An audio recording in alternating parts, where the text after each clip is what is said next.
Hello everyone. आप लोग हमेशा कहते हो ना कि अजम्पशंस के क्वेश्चन हमसे एग्जाम में गलत हो जाते हैं। चलो आज हम इसी को सीखेंगे कि अजम्पशंस के क्वेश्चन करते वक्त आपके माइंड में दो चार बातें कौन सी रहनी चाहिए जिससे कि आप स्टेटमेंट एंड अजम्पशन के क्वेश्चंस को गलत ना करें। तो इस चैप्टर को समझाने के लिए मैंने कुछ क्वेश्चंस उठाए हैं जो कि यूपीएसआई के प्रीवियस ईयर एग्जाम पेपर्स से उठाए हुए हैं। तो आप इनकी प्रैक्टिस करिए और देखिए कि किस तरह से इन क्वेश्चंस को सॉल्व किया जाता है। तो सबसे पहले मैं आपको बताऊं कि अजम्पशन जो वर्ड बना हुआ है ना, वो बना है एज्यूम वर्ड से। और एज्यूम वर्ड का मतलब क्या होता है? कोई भी चीज सोचना, एज्यूम करना या माइंड में कोई भी थिंकिंग। तो देखो, इसके लिए आपको क्या याद रखना है, यहाँ पर दो चीजें होंगी, एक होगा आपका स्टेटमेंट और दूसरी होंगी पूर्व धारणाएं या अजम्पशंस। तो अजम्पशंस क्या चीज है?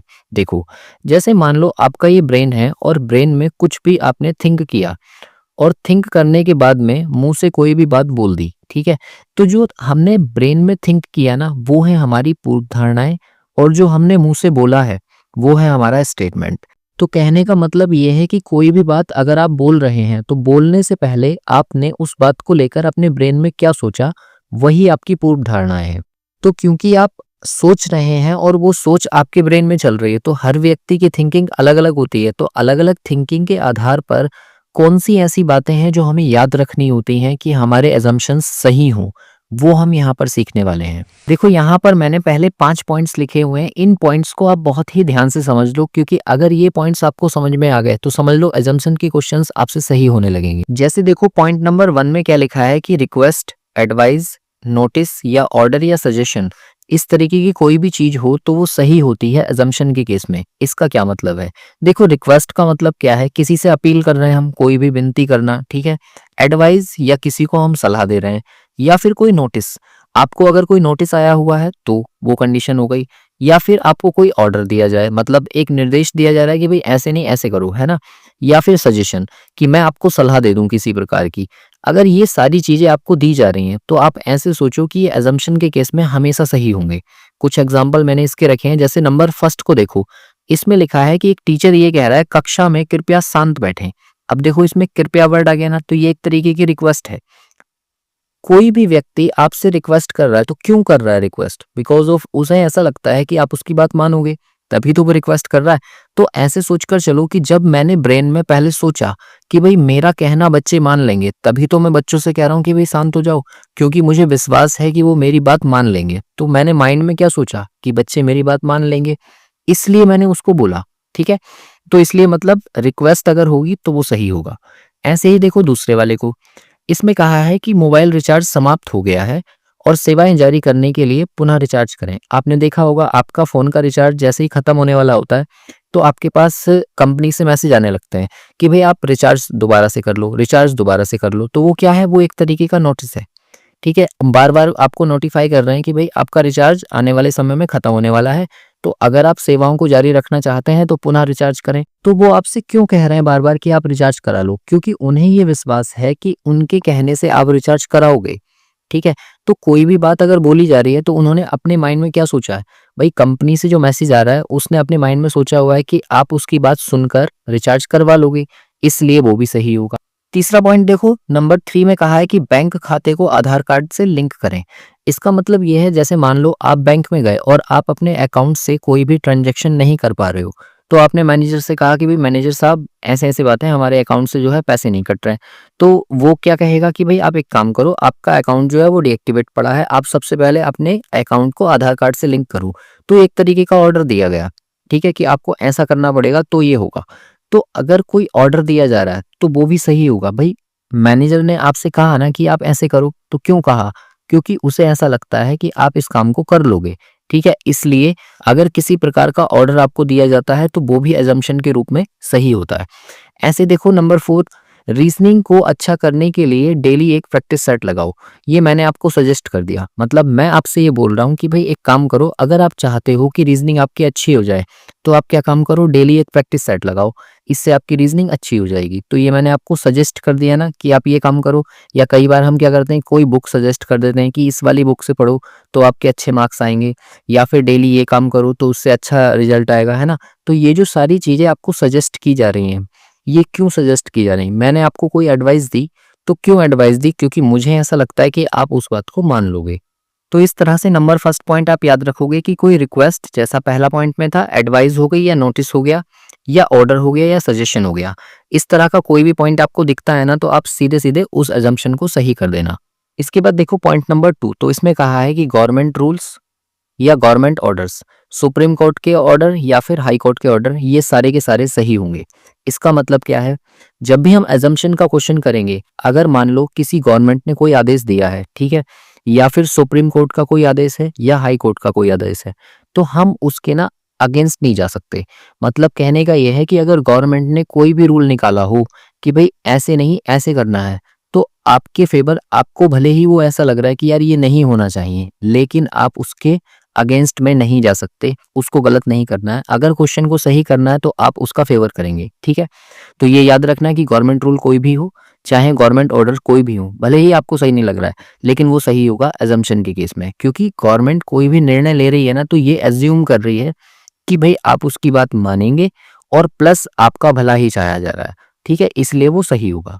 इसके बाद देखो पॉइंट नंबर 3, तो इसमें कहा है कि कभी भी तुलना नहीं करनी है। तुलना नहीं करने का क्या मतलब है, देखो जैसे कई बार क्या होता है, स्टेटमेंट में ऐसा लिखा है कि दूसरा देश ऐसा कर रहा है तो हमें भी ऐसा करना चाहिए। भाई दूसरा देश कर रहा है तो हमें क्यों करना चाहिए, हमारे अपने प्रॉब्लम्स हैं, उनके अपने प्रॉब्लम्स हैं, तो इसलिए किसी को देखकर हम कॉपी नहीं कर सकते, या फिर हम किसी को ये नहीं कहेंगे कि हाँ भाई वो देश हमसे बेहतर है या हम उससे बेहतर हैं, ठीक है। तो इस तरह से अगर कोई कंट्रीज दे रखी हैं आपको और उसमें कंपैरिजन हो रहा है, तो आप उसका फेवर नहीं करेंगे। हम तुलना के आधार पर ये काम नहीं कर सकते कि कोई भी एजम्पशन अपने आप से बना लें। तो आपको याद रखना है कि कभी भी हमें किसी से कंपेयर नहीं करना है। नंबर 4 पॉइंट देखिए, इसमें कहा है पूर्णतः प्रतिबंध, केवल एक ही रास्ता, मुझे ऐसा लगता है, या नेगेटिव पूर्व धारणा है। देखो इनका क्या मतलब है, जैसे मान लो कई बार आपसे ये कहा जाता है कि इस चीज पर पूर्णतः प्रतिबंध हो जाना चाहिए। जैसे मान लो हम ऐसे बोल सकते हैं कि शराब को हम भारत देश में पूर्णतः प्रतिबंधित कर दें। तो देखो पूर्णतः प्रतिबंध किसी भी चीज पर एक विकासशील देश में नहीं लग सकता। हमारा जो देश है वो विकासशील है ना। तो जैसे जैसे हम विकसित हो रहे हैं वैसे वैसे हमारे देश में किसी भी चीज पर पूर्णतः प्रतिबंध नहीं हो सकता है। तो इसलिए ये गलत होते हैं। दूसरा पॉइंट, एक ही रास्ता। अब एक ही रास्ते का क्या मतलब है, जैसे मान लो किसी भी चीज के बारे में बोला जाता है कि इसका केवल एक ही रास्ता है, तो ऐसा कभी नहीं होगा, क्योंकि हम जो है ना कई सारे ऑप्शंस ढूंढ लेते हैं। तो अजम्पशन में कभी भी हम ये नहीं बोल सकते कि भाई सिर्फ एक ही रास्ता है। जैसे मान लो हमने ये कहा कि भाई जनसंख्या वृद्धि को नियंत्रित करने के लिए हर एक व्यक्ति को बाध्य किया जाए कि वो केवल एक ही बच्चा प्लान करे, ठीक है। तो अब आप इसमें देखो कि अगर हमने ये बोल दिया इसके साथ में कि केवल एक ही रास्ता है कि एक ही बच्चा प्लान किया जाए, इससे जनसंख्या वृद्धि को नियंत्रित किया जा सकता है, तो ऐसा गलत होगा, क्योंकि उसमें केवल वर्ड आ गया। तो आप ध्यान रखना, जब कभी आपको किसी भी चीज का एक ही रास्ता बोला जाए कि इसके अलावा और कोई रास्ता नहीं है, तो वो गलत होता है, ठीक है। एक और चीज यहाँ पर लिखा है, मुझे ऐसा लगता है। मतलब कहने का ये है कि भाई साहब आप खुद से अज्यूम नहीं कर सकते। कोई भी चीज है, कभी भी अजम्पशन होंगे तो आपके खुद के अजम्पशन नहीं चाहिए, सोसाइटी के अजम्पशंस लगने चाहिए। मतलब सोसाइटी ऐसा मानती है तो ऐसा करेंगे, किसी एक पर्टिकुलर व्यक्ति की सोच यहाँ पर मायने नहीं रखती है, ठीक है। और दूसरी चीज, नेगेटिव पूर्व धारणाएं। मतलब कोई भी अज्यूम अगर हम कर रहे हैं ना, तो नेगेटिवली अज्यूम नहीं करते। तो जितनी भी नेगेटिव पूर्व धारणाएं होती है ना, वो सारी गलत होंगी, ये आप याद रखेंगे।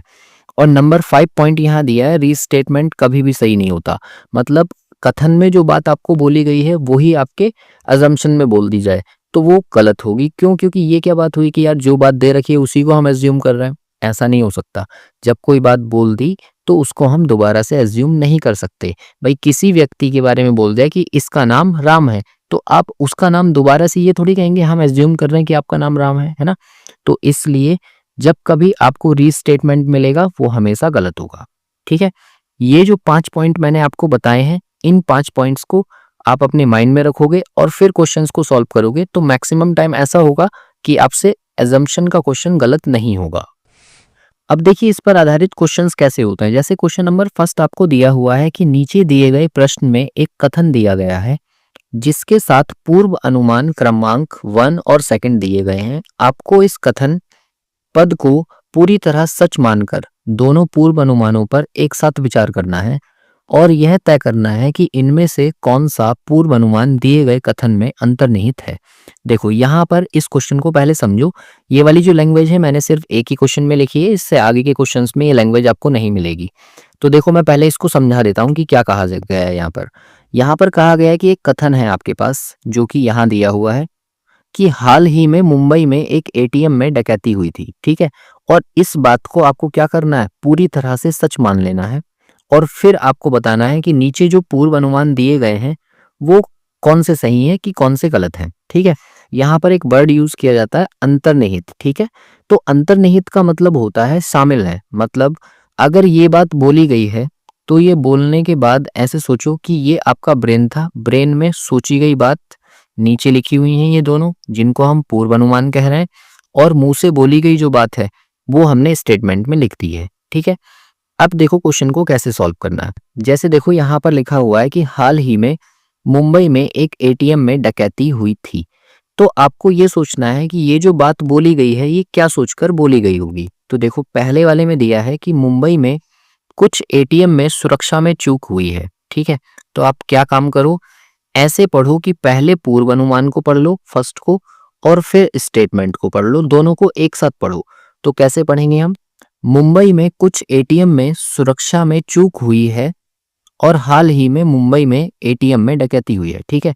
तो देखो यहाँ पर सुरक्षा में चूक हुई है तभी तो डकैती हुई है, इसका मतलब पहला वाला सही होगा। ये इसके बिल्कुल एक दूसरे से लिंक भी हो रहा है और ऐसे सोचो कि ये सोचकर ही बोला गया होगा। मतलब सुरक्षा में कमी हुई है तभी तो डकैती हुई है, अगर सुरक्षा में कमी नहीं होती तो डकैती होती क्या, नहीं होती ना। इसका मतलब पहला तो सही है। और दूसरे वाले में क्या कहा है कि एटीएम का उपयोग सुरक्षित नहीं है। मैंने अभी आपको बताया था कि नेगेटिव एजम्पशन कभी भी सही नहीं होगा, वो गलत होगा। हम पहले ही नेगेटिव क्यों एज्यूम करेंगे, तो इसका मतलब दूसरा वाला गलत हो जाएगा। तो इसका जो आंसर होगा केवल पूर्व अनुमान फर्स्ट अंतर्निहित है, यानी कि डी सही होगा। जैसे देखिए क्वेश्चन नंबर 2 में कहा गया है कि जिन छात्रों ने रिकॉर्ड बुक जमा नहीं किए हैं उन्हें प्रायोगिक परीक्षा में उपस्थित नहीं होने दिया जाएगा। तो रिकॉर्ड बुक जमा करे बिना आपको प्रयोगात्मक परीक्षा में नहीं बैठने दिया जाएगा, ऐसा बोला गया है। तो देखो पहले वाले में कहा है कि प्रायोगिक परीक्षाएं छात्रों को तकनीकी रूप से विषय में मजबूत बनाती हैं, इसलिए आपको प्रायोगिक परीक्षा में उपस्थित नहीं होने दिया जाएगा, ऐसा कुछ थोड़ी ना है। तो इसका मतलब ये तो गलत हो जाएगा। और सेकंड वाले को देखो कि रिकॉर्ड बुक प्रायोगिक परीक्षा में भाग लेने के लिए अनिवार्य है, इसलिए जिन्होंने जमा नहीं की है उनको नहीं बैठने दिया जाएगा। तो जब आप इसको इसके साथ में रिदम में पढ़ रहे हो तो बिल्कुल सही सा लग रहा है ना, इसका मतलब सेकंड वाला सही होगा। तो हम कहेंगे कि केवल पूर्व अनुमान सेकंड अंतर्निहित है। मतलब जिन्होंने बुक जमा नहीं की है क्योंकि ये अनिवार्य है इसलिए जमा ना करने वालों को बैठने नहीं दिया जाएगा। तो मेरे माइंड में ये पहले चल रहा था, इसलिए इसका जो आंसर हो जाएगा वो बी करेक्ट हो जाएगा। इसके बाद देखिए क्वेश्चन नंबर 3 को। तो इसमें कहा है कि पानी शुद्ध करने के लिए आजकल आरओ प्रौद्योगिकी का उपयोग हम कर रहे हैं, ठीक है। मतलब आरओ का यूज कर रहे हैं पानी को प्यूरिफाई करने के लिए। तो देखो पूर्व अनुमान क्या दिया है, एक कृत्रिम तकनीक का उपयोग स्वास्थ्य के लिए खतरनाक है। अब देखो यहाँ खतरनाक की बात हो रही, मैंने आपको बताया था कि अजम्पशन कभी भी आप निगेटिव नहीं लेंगे, तो इसका मतलब ये गलत है। फिर दूसरा कहा है कि लोग आधुनिक प्रौद्योगिकी को अपनाने के लिए तैयार हैं, इसलिए पानी शुद्ध करने के लिए आजकल आरओ प्रौद्योगिकी का उपयोग किया जाता है। देखो ऐसा कुछ भी नहीं है कि आरओ को हम सिर्फ इसलिए यूज करते हैं क्योंकि हमें प्रौद्योगिकी अपनाने के लिए तैयार है, नहीं ना। तो इसका मतलब ये भी गलत होगा। तो इसका जो आंसर होगा कि ना तो पहला और ना ही दूसरा पूर्व अनुमान इसके अंदर अंतर्निहित है। इसके बाद देखिए क्वेश्चन नंबर 4 को। तो क्वेश्चन नंबर 4 में कहा है कि दुनिया में आत्महत्या की दर बहुत तेजी से बढ़ रही है, ठीक है। तो आप ये सोचो कि ये जो कथन बोला गया है क्या सोचकर बोला होगा। मतलब अगर मैं ये बात बोल रहा हूँ कि भाई दुनिया में जो है लोग आत्महत्या ज्यादा कर रहे हैं, तो क्या सोचकर मैंने ये बात बोली होगी, वो पूर्व अनुमान में लिखा हुआ है। अब देखो लोग अतीत की तुलना में वर्तमान में कम खुश हैं, इसलिए आत्महत्या दर तेजी से बढ़ रही है। तो आपको सही लग रहा है ये, अगर वो खुश होते तो आत्महत्या क्यों करते, है ना। इसका मतलब क्या है कि खुशी में कमी है इसलिए आत्महत्या की दर बढ़ रही है, ठीक। तो पहला सही है। अब दूसरे को देखो, जो लोग आत्महत्या का प्रयास करते हैं उन्हें जीवन के महत्व का एहसास नहीं होता है, इसीलिए आत्महत्या की दर बढ़ रही है। तो ये देखो ये बात सही लग रही है, इसका मतलब दोनों सही हैं। तो हम इसको कहेंगे कि इसमें पहली और दूसरी दोनों पूर्व धारणाएं या पूर्व अनुमान अंतर्निहित है। इसके बाद देखिए क्वेश्चन नंबर 5 को, तो इसमें कहा है कि पुरानी यादों को ताजा करने के लिए फोटो एक अच्छी सहायता होती है। मतलब ऐसे मान के चलो कि आपके पास एक फोटो है, उस फोटो को देखकर आप पुरानी यादों को ताजा कर सकते हो। ये क्या सोचकर बोला गया होगा? तो देखो फर्स्ट वाले में देखो कि आधुनिक पीढ़ी को अपने अतीत की यादों तक अधिक पहुंच होती है। ऐसा थोड़ी ना होता यार कि मतलब जो आधुनिक लोग हैं वही अपने अतीत को ज्यादा याद कर सकते हैं, जो पुराने लोग थे वो नहीं याद कर सकते। ऐसा कुछ भी नहीं है, इसका मतलब ये तो गलत है। अब देखो दूसरे को, इसमें कहा है कि अतीत की यादें याद करते हुए हर कोई खुश महसूस करता है। तो ये बात सच है कि आप किसी भी फोटो को देखकर किसी को याद कर रहे हैं तो खुश होता है ना कि भाई लो हमारे लम्हे ये थे, है ना। इसलिए जो है मतलब हम इसको सही बोल देंगे। तो इसका मतलब क्या होगा? केवल दूसरा सही है, पहला गलत है। तो हम ये बोलेंगे केवल पूर्व अनुमान, सेकंड जो है वो अंतर्निहित है। अब किसी के माइंड में आएगा कि भाई ऐसा थोड़ी ना होता है कि हर बार फोटो को देखकर हम खुशी महसूस करेंगे, कभी कभी दुख भी तो होगा। तो ये गलत होगा आपका थिंक। क्यों? क्योंकि कोई भी व्यक्ति अपने दुख के लम्हों को किसी फोटोग्राफ में कैद करके नहीं रखता है, खुशी के लम्हों को रखता है। इसलिए ये वाला जो टर्म कहा गया है ना कि अतीत की यादें याद करते हुए हर कोई खुश महसूस करता है, क्योंकि उसने जो फोटोज सजोकर रखे हैं वो कौन से हैं? खुशी के हैं, इसलिए वो खुशी महसूस करेगा। तो हमारा आंसर सेकंड ही सही होगा। इसके बाद देखिए क्वेश्चन नंबर 6 को, तो इसमें कहा है कथन की प्रौद्योगिकी के आगमन के साथ मनुष्य को उच्च जोखिम का सामना करना पड़ता है। मतलब जैसे जैसे हम विकसित हो रहे हैं और हमारे पास टेक्नोलॉजी आ रही है, वैसे वैसे हमें जोखिम भी बढ़ते जा रहे हैं, ये बात बोली गई है। तो क्या सोचकर ये बात बोली होगी? अब आप यहाँ पर देखो, पहले वाले में कहा है कि जोखिम हमेशा आधुनिक तकनीकों के साथ जुड़े होते हैं। ऐसा थोड़ी है भाई, आधुनिक तकनीकों के साथ मैं मानता हूं कि जोखिम जुड़े हुए हैं, लेकिन आप इस चीज को ऐसे भी सोचो कि आधुनिक तकनीकों के कारण ही हम कितनी बड़ी बड़ी बीमारियों का ट्रीटमेंट कर पा रहे हैं, है ना। और कितने बड़े बड़े काम जहां पर व्यक्ति काम करने में सक्षम नहीं है, वहां पर रोबोट्स काम कर रहे हैं। तो वो तकनीकों के साथ साथ जैसे जैसे हमें फायदा मिल रहा है, नुकसान भी है, दोनों ही बातें हैं ना। लेकिन इसमें तो ये कहा ना कि जोखिम हमेशा आधुनिक तकनीकों के साथ जुड़े होते हैं, इसलिए गलत होगा, क्योंकि हमेशा नहीं होते। हमेशा वर्ड की वजह से हम इसको कट कर देंगे। और सेकंड वाले को देखो कि आधुनिक तकनीक से जोखिम भी कम होते हैं, तो ऐसा भी नहीं है। ये तो जनरल बात होगी कि आधुनिक तकनीक से हमेशा सही होगा, ये भी तो गलत है ना। आप एक बात सोचकर देखो कि आधुनिक तकनीकें नुकसान भी तो कर रही हैं, तो इसलिए इसका आंसर होगा दोनों गलत है। तो हम कहेंगे ना तो पूर्व अनुमान फर्स्ट और ना ही सेकंड अंतर्निहित है। इसके बाद देखिए क्वेश्चन नंबर 7 को, तो इसमें कहा है कि कथन लिखा हुआ है आपका, बस से बाहर अपना हाथ या सिर मत निकालो, सार्वजनिक यातायात में एक चेतावनी लिखी हुई है। तो देखो आपने देखा होगा बस में कभी सफर करते हैं तो वहां पर लिखा होता है अपने सामान की रक्षा स्वयं करें, है ना। ऐसे ही ये एक वार्निंग लिखी हुई है कि बस से बाहर अपना हाथ या सिर मत निकालो। ये एक तरीके की चेतावनी है। आप इसको चेतावनी भी समझ सकते हैं और एक एडवाइस भी समझ सकते हैं कि आपको एक सलाह दी जा रही है, या फिर वार्निंग कह दो, है ना। दोनों ही बातें सेम है। तो देखो इसमें कौन सा वाला सही है? ये जो बात बोली गई है ये क्या सोचकर बोली गई होगी? पहला कहा है कि वाहन से बाहर झांकना या हाथ निकालकर हिलाना खतरनाक होता है, इसलिए आप बस से बाहर अपना सर या हाथ मत निकालो। तो ये सही लग रहा है ना, एक दूसरे से लिंक कर रहे हैं और एडवाइस भी है, तो इसका मतलब ये पहली तो सही होगी।